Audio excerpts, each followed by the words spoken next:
Hello everybody and welcome back to the Talon build series, and we've got a running car for you this week. Miraculously, it's been a while. We've got a freshly rebuilt engine by you. Which is a scary thing. A scary thing for all the haters out there in the streets that we're about to gap once we put some break-in miles on this thing.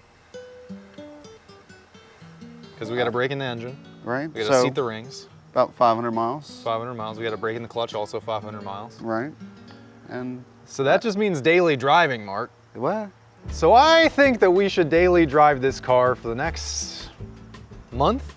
You really like torturing me, don't you? Well, no, it's not a method of torture. If you want a project car to become a better and better build, you have to drive it. Well, I'll drive it today. Perfect. And then you drive it for the rest of the 29 days. No. I think that sounds perfect. We're gonna put some cameras in there so that you always get to, record your thoughts. Anything that, obviously nothing's going to go wrong. We're just gonna put a toolkit in there, and any issues, you can just fix it on the road. How far do you live from the office? About 30 minutes. 30 minutes, perfect. So an hour a day you're gonna get to spend in the Talon. Our first drive will be right now, as a group, going to get lunch.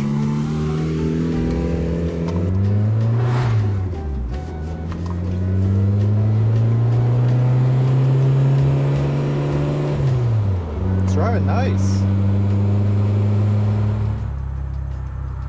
Coolant? 196. You smell it though? Do I? No, I never smell coolant. Really? Yeah. I smell like it's giving me PTSD. It's nice having somebody literally like looking at my gauges at all times. I can quit my day job and just look at your gauges. Yeah. This actually is your day job. That's a fair point. A fair point. Maybe you can see him in this camera angle. But we got Devontae in the back seat. So this is the first time having 3 people in the Talon. And we're all going out to eat. This is a pretty daily driver activity, going out to lunch with your coworkers. They want you to use the wing as a table. The wing is a good table. It is. This is a good car. It's a good car. So I've been driving this car for about a day so far and already ran into our first problem. It's hard for me to get in there, but there's a little coolant leak. You can see it drip right there. Yeah, so this is day 2 of driving the Talon. I live about 30 minutes away, so I was a little nervous, but everything's good. Did find a leak this morning, so it's a coolant leak. I'm gonna try and take care of that when I get to the office. And after that, no leaks, right?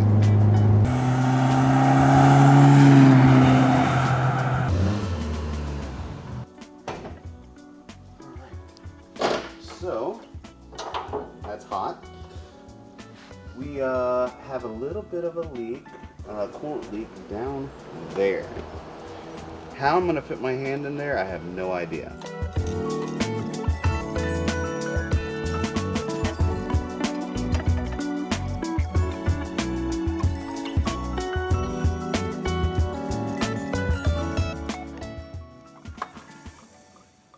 Oh crap. I can't get my hand in there.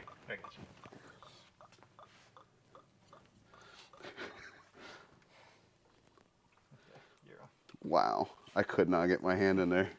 It just split. Now, what we were previously doing with the Talon was making about 36 PSI on an entirely stock breather system, which is to say we had no catch can, we're using stock PCV. The only thing that wasn't stock was that the PCV going to what should have been the intake was actually just a tiny little 1/8 inch breather going straight vent to atmosphere. So that's not really great considering how much crankcase pressure 4G63s famously build. Ask me how I know. So before we start putting some serious miles on this fresh motor that Mark just built, I'm gonna give it every opportunity it has to survive the amount of PSI that we're putting through this gigantic turbo. Step 1 of this process will take a few weeks, and it starts by preparing the spare valve cover that came with the Talon for AN fittings and powder coating. I start by drilling out the baffles on the valve cover to make sure that we don't leave metal shavings and powder coating media trapped in the head, and then a thorough cleaning process to make my fabrication buddy Andrew's welds as easy as possible. He's welding together a replacement baffle that we're going to be bolting into the valve cover once we've had it powder coated. Once Andrew's finished with the baffles, it's time to drill some holes into the black valve cover. Really quick, check out how good of a job the last person did painting the valve cover. At least it makes stripping it easy. With the holes drilled, now Andrew is going to weld in these Dash 10 AN bungs I got from Summit Racing. This is where most of our additional crankcase ventilation will be coming from. Luckily, unlike an Evo valve cover, this is all aluminum instead of magnesium, meaning it won't catch on fire when you try and weld it.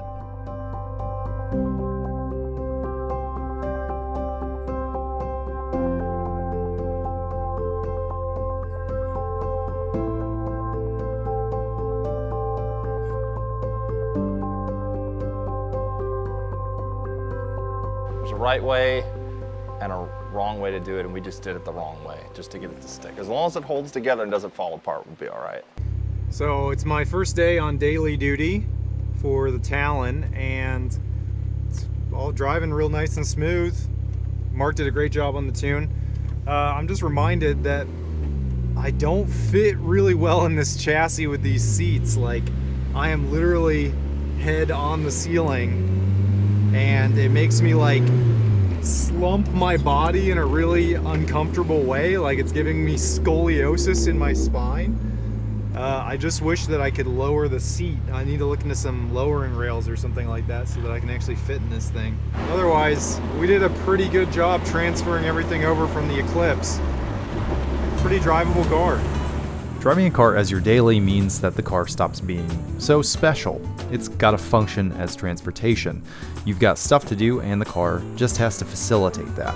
First, I went to go on a run, and then I had to go across town for some errands.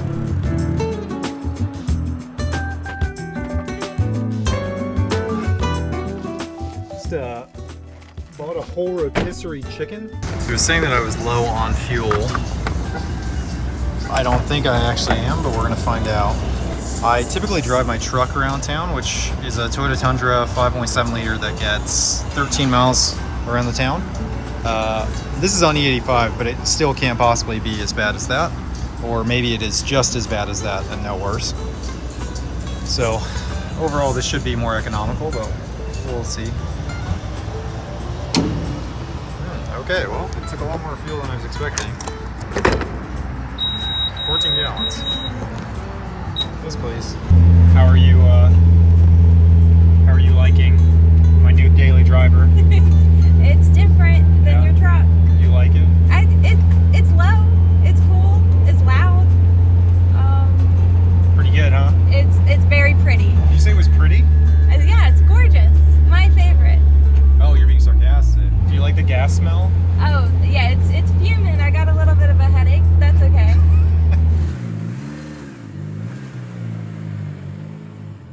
So, in the interest of not giving my girlfriend migraines, I need to figure out how to stop this car from smelling like E85. And right after I filled up on gas yesterday, it immediately started to smell oppressively like E85. Yeah, that's probably why she smells like E85, gang. The seal on that is fantastic. So I think it's got to be the seal on this fitting. What a mess.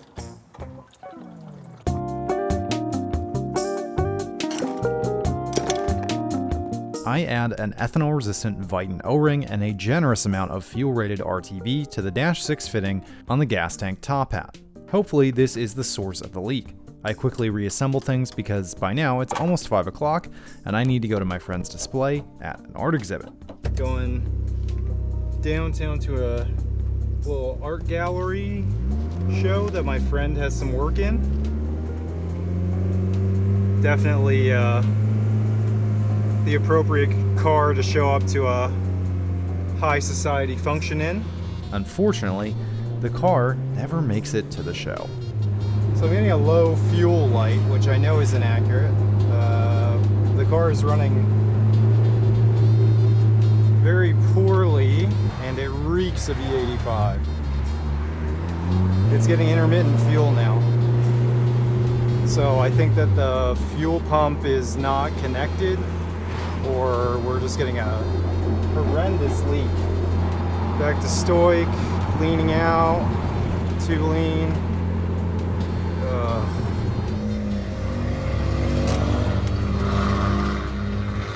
Yes, much to my own disbelief, in a 5-mile drive across town, I'd managed to run out of gas. There's literally fuel all the way down here. My car broke down, so I'll be late.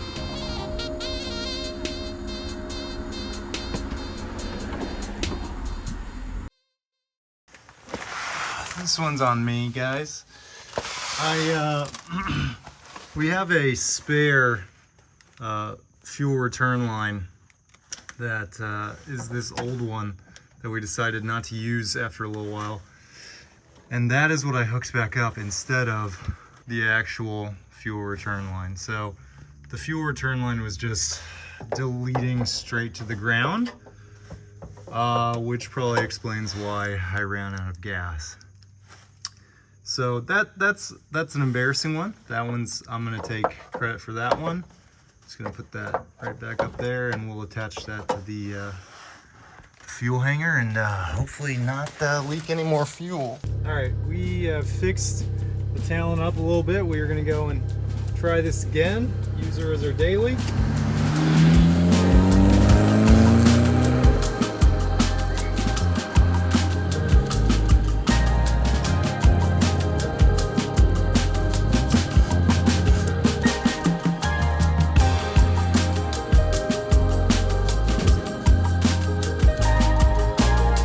Guys, I'm not trying to stunt, but I think we might have officially reached daily driver status.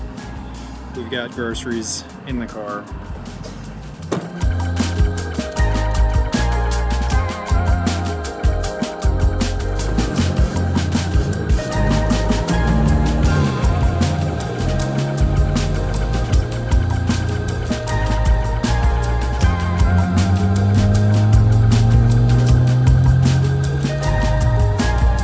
Walked up and found a cool puddle where I parked.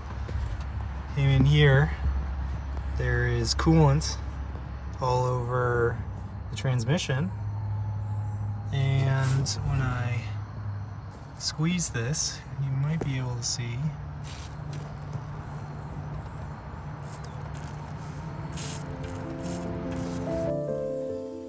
I love it. I'm loving it. I'm loving it.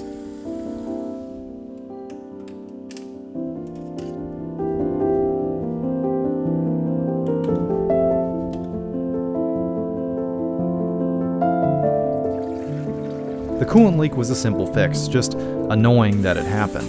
But while we had the car in the shop, I figured we should do a couple of upgrades before the Talon returned to daily duty. Ben! What the heck are we doing here, bud? We are about to change out this battery because I am sick and tired of it. I am sick and tired of hooking the jump box up to it. And yes, I am referring to your truck as the jump box. Often with my car, since I have so many project cars, they just don't get driven for long periods of time, right? Which we're kind of changing by daily driving the Talon, you know, for every day for a month, basically. It's struggling. It needs some help. So. Yeah, this battery is just not really consistently holding a charge anymore. So we're working with Summit Racing for the very first time on this video. We would have loved to have worked with them sooner, but we had other automotive parts suppliers that precluded us from working with them. But I've been using Summit for years, and they sell everything. Sometimes you might associate them with muscle cars, but they sell a ton of stuff for any kind of project you have, including anti-gravity stuff. This anti-gravity ATX 20 battery is the exact same kind of lithium-ion battery that I've had in the Evo for the last like 4 or 5 years. Like literally it's gone to Alaska. It is super tiny, but it's super, super powerful. In my experience, like one of the best batteries that you can have for daily driving. Obviously for race car applications, it's super good because it's 3 pounds, but it also has the restart function. So if this thing starts to have any kind of parasitic draw or just loses charge over time, once it gets to a certain minimum voltage, it has a regulator inside that just switches it off. So it just disconnects it. and then you just press this button on top, and it will allow you to use it again without draining itself over time. So I think that this is actually perfect for this application because it's super reliable, but also if this car doesn't get driven for a while, it's not gonna be a problem. It's not causing the battery to drain down. We can just press the restart button and then get back on the road. We have just increased the reliability of the Talon. Yeah. That is amazing. Look at that. It's true. Well, we needed a breathalyzer, so we got Ben a breathalyzer. So you remember prior to this video when Talon was not running right? Well, now it runs right, and it is due to the amount of fuel that we have increased to the engine. So the E85 content that we originally tuned with was lower than what we had after we got the engine back together. So that would lean out the motor because it needs more fuel to accurately measure at stoichiometric value. So the fix for that would be to add in a E85 sensor. We have this adapter piece that Summit sent us and the actual E85 sensor that'll go in between that. So this is out of a GM unit. This is kind of like the universal type that pretty much everybody uses to measure your E85 content. And it'll sit in between here. There's like a little fitting that'll go in between there, and you can measure the amount of E85 that will come across it. It's also, I guess, got this little bypass here, so it'll actually flow quite a bit of fuel through not only this, but this little chamber down here. This is like overkill, right? Yeah. It is cool. It is cool.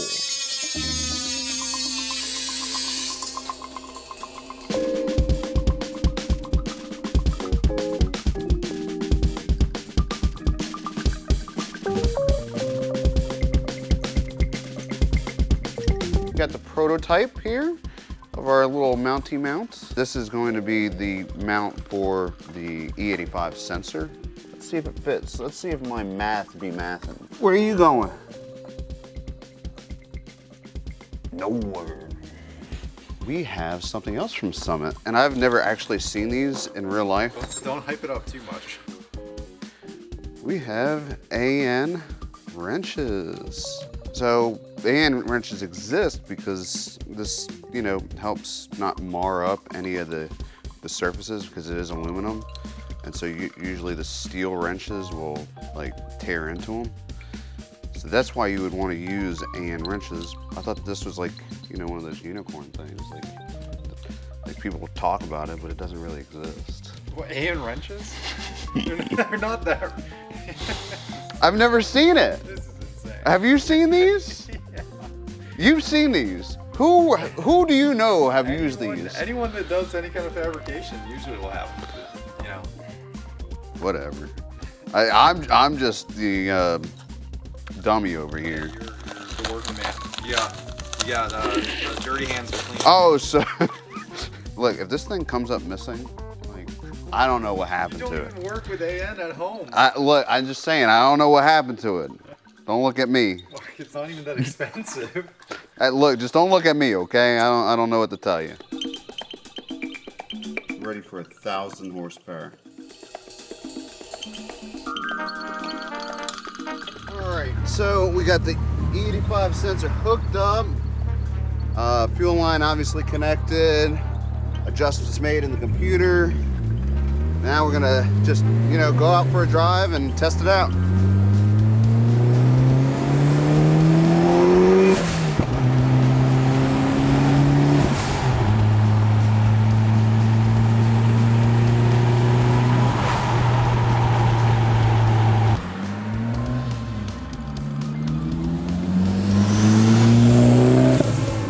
Racking up the miles again, no leaks. No leaks that I can see. No coolants or fuel leaks. And now we've got flex fuel and we've got a battery that will start every single time. So improvements being made. Whenever this car actually runs properly, it's not half bad.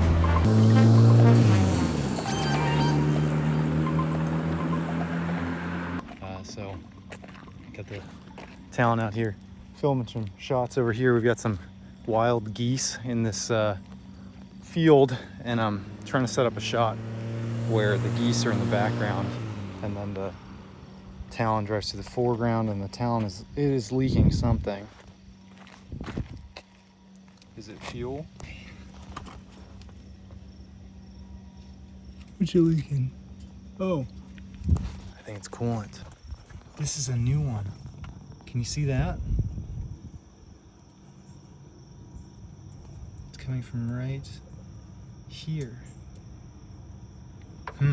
This is the third coolant leak that Mark and I have encountered on the Talon. How is it? Why? Like, what is happening? We are back in the shop. I got the Talon up on the lift, and the haters said it wasn't a good car. Well, they might have a point. We did fill up on more E85 on our way into the shop, and it is leaking again. I don't know. I think it's leaking from the top hat now. It's not leaking from the return at least, but it is still leaking. And obviously we have more coolant leaks. The struggle to daily drive this car continues.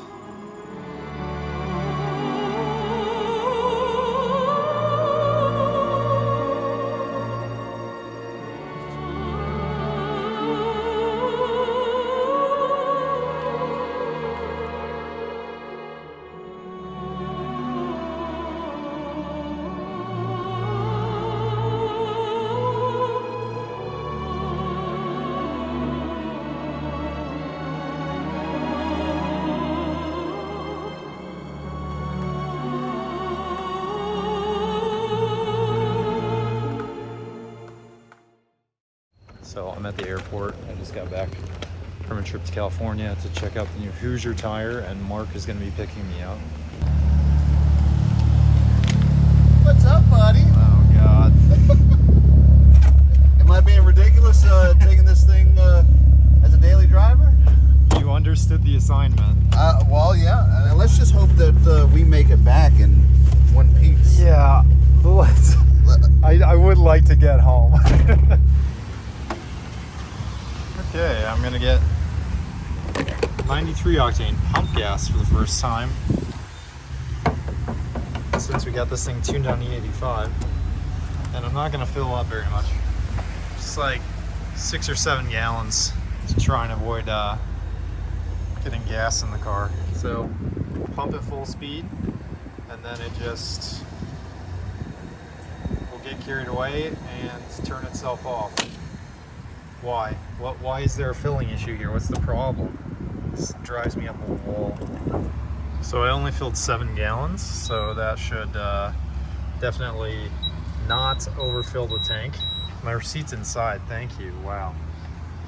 Haven't started this thing on flex fuel yet with 93 and E85 mixed.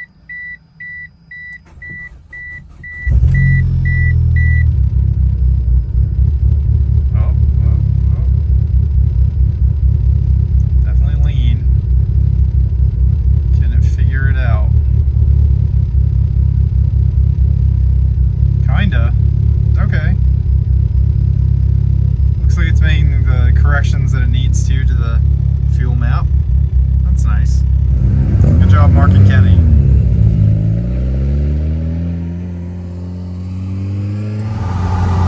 Yeah, AFRs look good. Flex fuel works.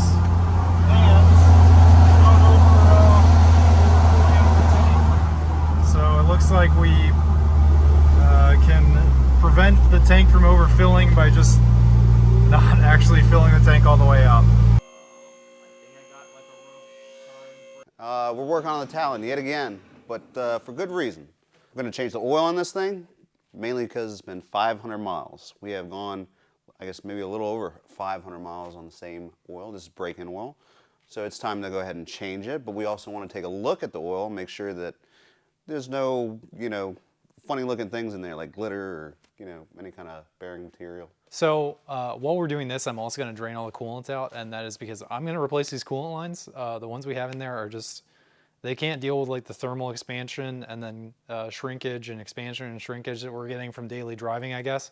These coolant lines went all the way to Utah and back, but I don't think they can take daily driver duty. So we got a bunch of silicone lines. Thank you, Mark. They sent me a little pinup as well. So yeah, hopefully we can use these guys to greater success than what we've been having with the OEM lines.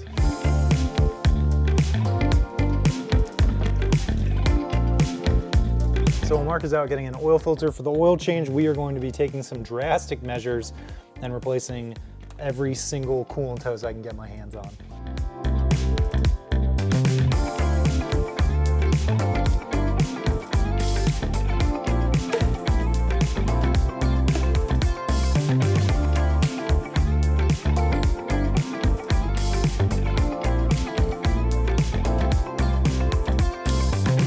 You got your heater hoses on currently.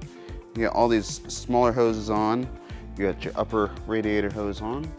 The only thing that's left is the lower. And apparently, you want me to put it on, so. Here, give it here. We'll make it look like I did some work. Oh, you're getting it from down there. This is Ben's new valve cover. Nice powder coated black. Got 2 welded bungs here at the end, you know, for good ventilation purposes. This backside here is new baffling. I wanted to make sure that, you know, the sealing surface was as good as it can be, so RTV around the entire thing, and also installed these bolts, red Loctite, along with locking washers on these bolts. So considering we're gonna be making like 30 PSI on this turbo, we are gonna just go whole hog with the catch can system. That is something that we knew back when we started all this. That's why we did this valve cover. That's why I had Andrew weld on these -10 bungs onto the valve cover. And now we are going to actually set up the whole catch can system. That should take us the rest of today.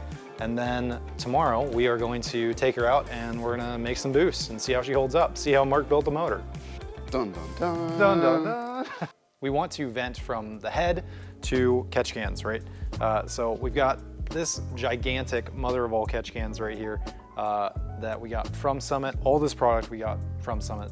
They sent it out super fast. Got little caps that we're gonna just block off one of the ports on.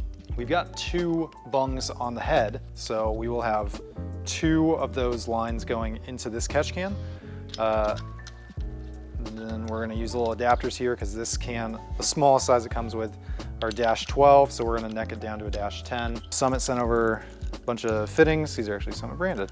So these guys are going to take the AN line right here from the head, and then we're gonna make a line connection right there. So Summit sent over these nice soft jaws specifically for AN fittings so that we don't have to worry about damaging these as much as possible. Unfortunately, none of those sweet aluminum wrenches are sized. They're all sized for this side of the fitting and not the actual mating part.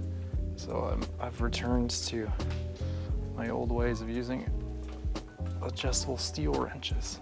So these are both feeding in from the engine. This is blocked off, and then this guy is going to be providing suction. So this is going to be a closed catch can.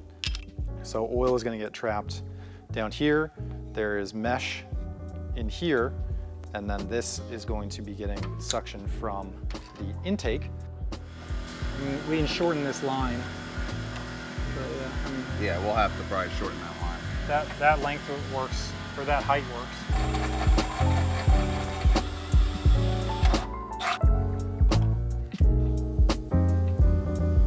I'm gonna simulate the vibrations that the Talon's gonna be experiencing.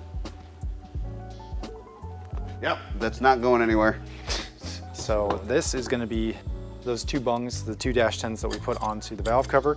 And then this is actually going to be a separate catch can from Radium that is going to be going from the PCV, which is like a check valve on the back side of the valve cover, in line to the intake. Hey man, you gotta check the vibrations. Bro, you crack me up. Alright, ain't going nowhere. Gonna rip the firewall.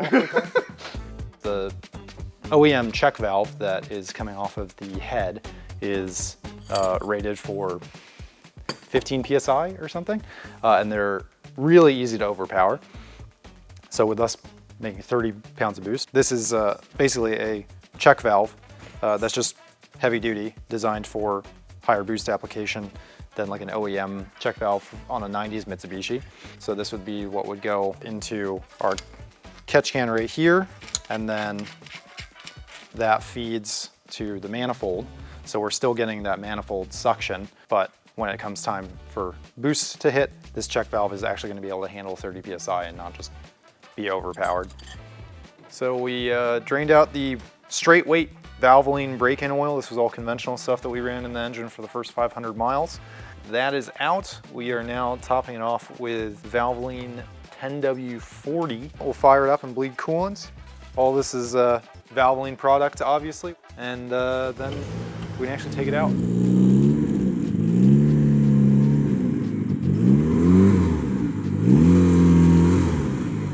It's logging? It is logging. Okay, do you want me to get into it? Not really, but yeah, go ahead. Stop. Holy crap. Yeah, I saw like an insane... I saw a 39. Yeah. The issue wound up being some backwards boost controller lines, which we flipped, and then we began dialing wastegate duty cycle.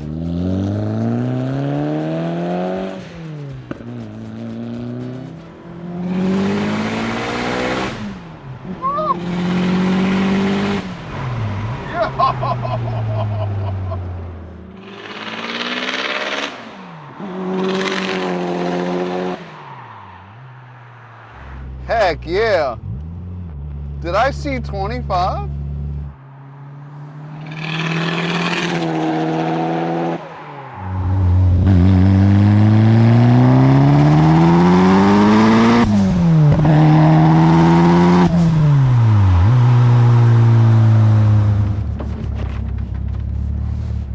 Get in, loser, we're going shopping. We have been daily driving this car for actually over 1 month. Yeah, it's been kind of painful. You can see the seasons have changed. Yeah. We've grown older significantly. Yeah, I accidentally left my cane in the car. Yeah. We went and hit 26 PSI just now, and that was on pump gas. So timing was turned down and stuff like that. But 26 PSI on a MarkBuilt motor. And she's holding together. Shh, shh, shh, shh. She's holding together. It's a secret for now. Don't let her know she's not blowing up. I'm so proud of you, dude. Thanks, You man. killed Thank it. you. I mean, I'm still a little nervous, but I would like to push the envelope up just a little bit more. What do you mean? I say we go for 30 pounds. Okay. You know what I mean? I think it still would be safe to run on a MarkBuilt engine like that. Yeah. So I think we should shoot for 30. Okay. And Well, I'll make you a deal. If we do 30, uh-huh. we can do 30, Uh-huh. but I want you to drive it. Folks, we've got a Summit Racing discount code in the description. Let them know that you appreciated them sponsoring this video, and sure you want we're gonna throw Mark in you know here what's gonna real quick. happen, right? He's gonna take it for a quick rip, 30 PSI. There you go, right in there, sir. Right in there. I'm in the hot seat. There you go. You're in the hot seat now. Not, We're it's gonna not, 30 PSI. It'll feel like absolutely nothing, Mark. You're gonna love it. You're gonna get a real kick out of it. Remember what happened last All right, and we're off.